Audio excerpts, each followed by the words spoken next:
Hey everyone, it's Chris from Flip Math, and I'm going to take you through today's recording, which is a continuation of integration, and I've called this one for area. It's a module for mathematical methods, part of the pure maths part of it, and follows on from the lesson where I taught you how to integrate by ruler, what integration was. The objectives. We're going to define the difference between a definite and indefinite integral, and we're going to use integration superpower to find the area under a curve. If you don't know how to integrate at all, you should go back to the previous lesson, which was just on integration. Everything you know backwards is what I called it, but C2.2.1 is the code that I downloaded to that fits in my schema work, etc. on that.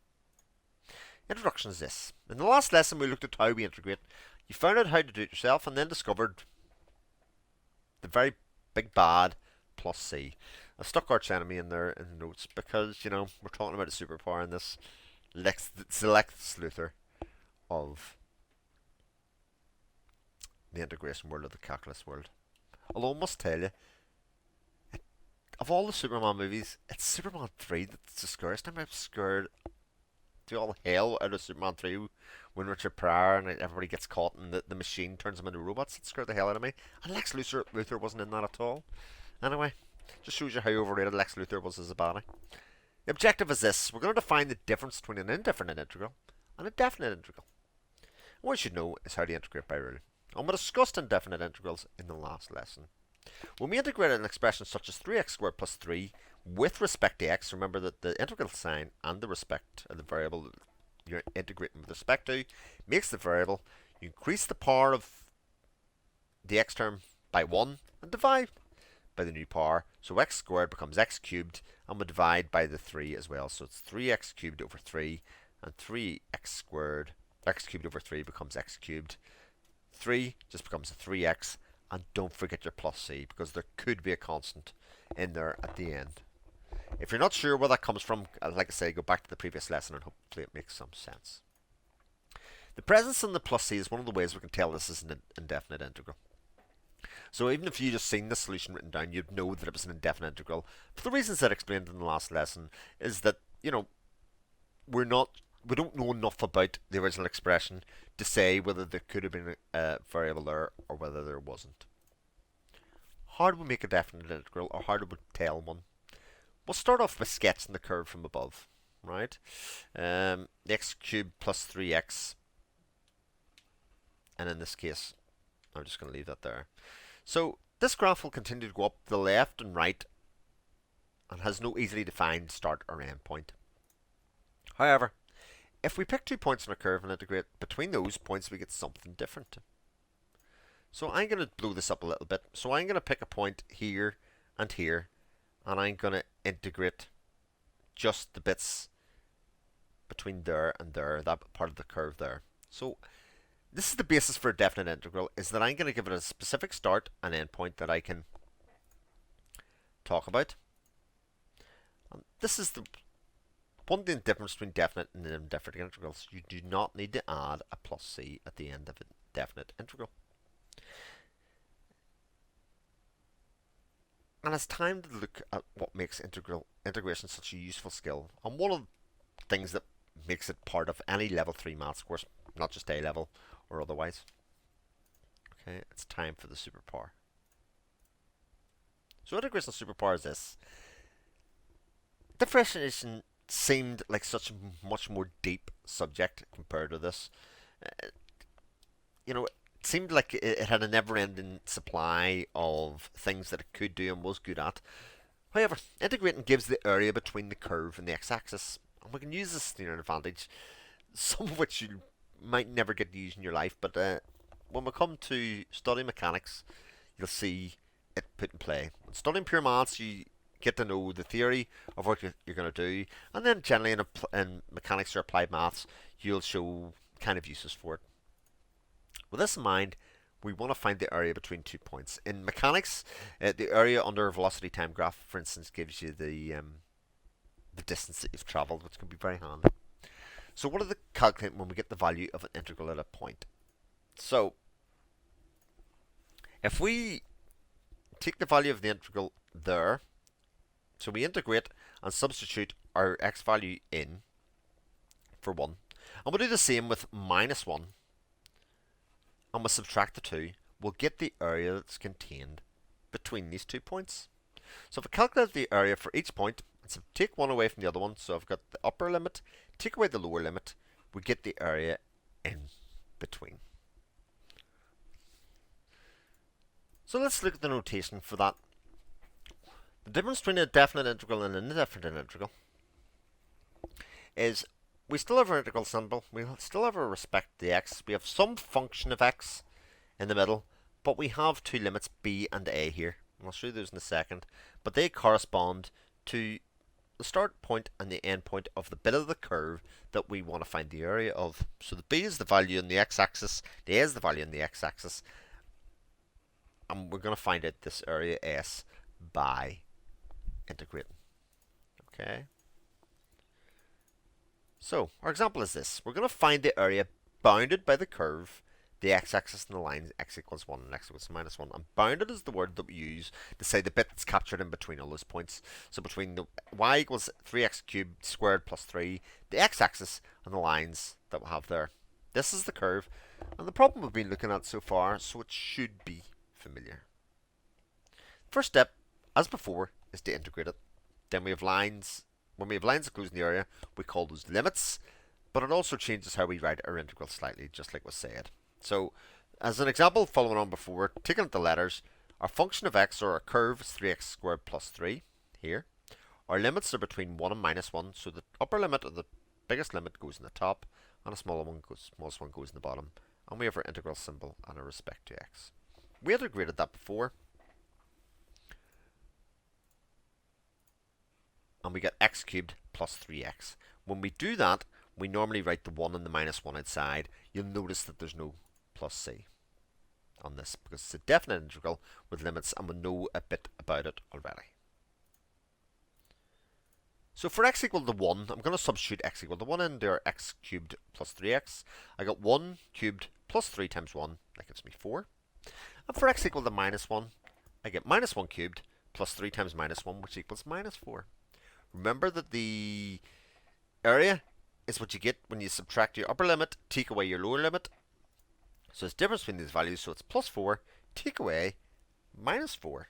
You'll notice that the minus becomes a plus, and you have plus 4 gives us plus 8, and we usually write, if you want some units, square units at the end. And that is the answer to the area bounded by the curve y equals 3x squared plus 3, the x-axis, and the lines x equal to 1, x equal to minus 1. So let's look at another example. Example 2 is from January 2012 saved past paper. And it says the curve y equals x minus, or 8 minus x to the power of 3 over 2 is shown below. And I'm going to bring it in from the side. There you go. Find the area bounded by the curve and the axis in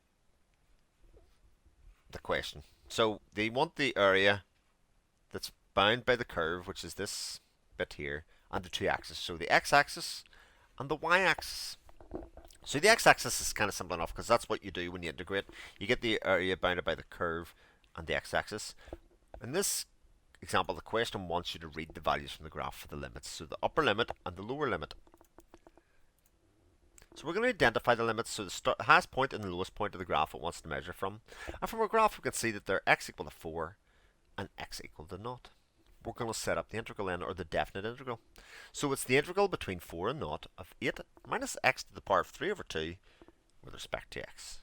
If I integrate, I'm going to get 8x, so the 8 gets an x put in front, 3 over 2 and 1 gives us 5 over 2. Dividing by 5 over 2 or dividing by a fraction is the same as multiplying by a fraction when you turn it upside down. And that becomes 2 over 5. And if you want to do 1 divided by 5 over 2 on your calculator, you'll see that it gives you 2 over 5 as well, between 4 and 0. So our 4 and our 0 would normally be written up here like this, but I've written between 4 and 0 there. Okay. So we're going to substitute in our x equal to 4 and our x equal to 0 into this. So we're going to substitute our limits in. When x equals to 4, type it into your calculator, 8 times 4 plus 2 over 5 times 4 to the power 5 over 2, we get 19.2. When we put in x equal to naught, 8 times nothing plus 2 over 5 times nothing gives us nothing. And the area is the difference between, so it's 19 minus 2.2 minus nothing, which is 19.2 square units. Easy peasy. So I've given you one where they've just given you a curve and the limits. This one, they've drawn the curve for you, give you the equation, and asked you to identify the limits. And we'll have one more bit to go. So the diagram below shows the curve modeled by the equation y equals x cubed minus x squared minus 4x plus 4, like so. And this is using, I've modeled this curve using a program, and it's given me an area here, and it's not correct, and I'll show you why. This is all a little different. Okay, so computers are all well and good, but many of them, and even many of the times you'll go on and look for like calculators online that'll be able to calculate the areas on curves, will have problems with this kind of problem. So why is this a little bit different? Well, it has two regions. It is a curve that's above the x-axis like this, and it is a bit that goes below it here. And we'll have to do these slightly differently. Okay. So I'm going to examine what happens when we find the area of the smaller portion that's under the x-axis.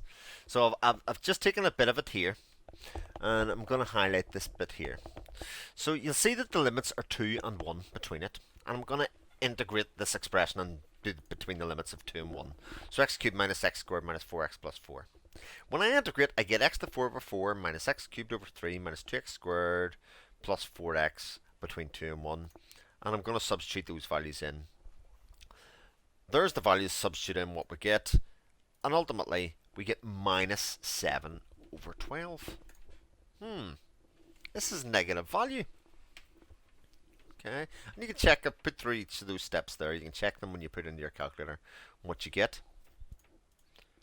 Let's look at negative area. You'll see that this every time you calculate an area just like this, so kind of dips under the x-axis. So in some problems that include regions below the x-axis, the resultant area will show as a negative. Area can't be negative, aside from like a theoretical black hole or something. So what we've got to do is negate the area and add it to the other one.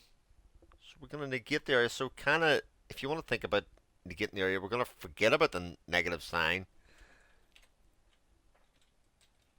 and add it to the other one. So our area for the last calculation is therefore not minus 7 over 12, but it's minus 7 over 12, which is plus 7 over 12. So the area of this bit, if this bit had been up above the x-axis up here, would have been 7 out of 12 square units. But it wasn't, it was below the x-axis. And because of that, it got a minus sign. But area can't be negative, so we negate that area. When problems have positive and negative areas, you've got to work out these sections separately. So, using the limits. So I do between 2 and 1 as my first limit problem. And then in the next part we're going to do between 1 and minus 2. And do our limits so separately. If we do the two of them together, what it'll do is it'll work out the area of this and take away this bit down here, because it reckons the area that's a negative, but that's not. Because what I'm saying is that actually can't have a negative area. That's where they have got the minus 10.67, etc. for our area there. But that's the rule. So when problems have positive and negative areas, work out the sections separately and add to get the total area. So if I go back and we're going to look at the area of the other section, so the big section between 1 and minus 2, we're going to take our integrated expression, which is that, and we're going to do between 1 and minus 2. We've already put when 1 is in, we got that. When I put minus 2 in, the expression, I get that. When I solve all that down, I get 45 over 4, or 11.25. The total area is then 45 over 4 plus the 7 over 12 from the wee small section over here. We add those together, we get 71 over 6 as a fraction, or 11.833333 square units. So next time, we're finished with integration. Just left to practice it, as you know, is coming up next. And we're going to look at trigonometry. What do you know? Do you know what the ratios of trigonometry are, etc., etc.? And we're going to kind of centralize our talk at the start on trigonometry and the right angle triangle and what that means. Our objectives were to define the difference between definite and indefinite integrals and use integration superpower to find the area under a curve. Hopefully we've done both. Practice, practice, practice. For exercises, solutions, quizzes and downloads around the subject, go to flipmath.co.uk and search for integration. Along the top of the front page now, there's a little search box, and you can type in integration there and search from there. Feedback on others should be sent to @flipmath, or any glaring errors or mistakes, stick in the comments down below as well. Thank you for watching, and I'll catch you next time.